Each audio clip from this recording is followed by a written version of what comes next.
యేసుక్రీస్తు నామములో మీ అందరికీ శుభములు కలుగును గాక. ఈరోజు దేవుని మాట రోమీలకు రాసిన పత్రిక 4వ అధ్యాయం 21వ వచనం నందు ఆయన వాగ్దానం చేసిన దానిని నెరవేర్చుటకు సమర్థుడు.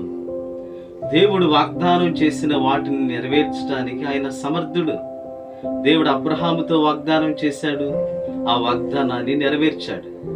నోవాహుతో దేవుడు చేసిన వాగ్దానాన్ని నెరవేర్చాడు, క్షేమాన్ని కలుగు చేశాడు. ఇశ్రాయేలుకు దేవుడు వాగ్దానం చేసినట్లుగానే పాలు తేనెలు ప్రవహించే దేశంలోనికి ప్రవేశపెట్టాడు.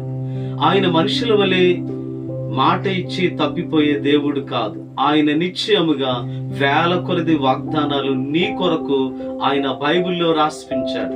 వాటిని స్వతంత్రించుకుని మీరందరూ కూడా దీవించబడాలని, దేవుని శాశ్వతమైన నిత్యమైన వాగ్దానాలు స్వతంత్రించుకోవాలని ప్రభు కోరుకుంటూ ఉన్నాడు.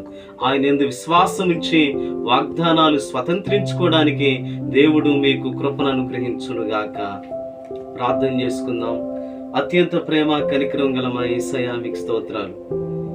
ఈరోజు ఈ కార్యక్రమాన్ని వీక్షిస్తున్న ప్రతి ఒక్కరిని కూడా మీరు దీవించండి, ఆశీర్వదించండి. మీరు మా ఎడల అనేక వాగ్దానాలు చేశారు, వాటన్నిటిని కూడా నెరవేర్చడానికి సమర్థుడైన దేవుడు. మీ ప్రజలు ఆకాంక్షిస్తూ కోరుకుంటూ ఎదురు చూస్తున్నటువంటి ప్రతి నెరవేర్పును, వాగ్దానాన్ని వారి పట్ల మీరు నెరవేర్చండి.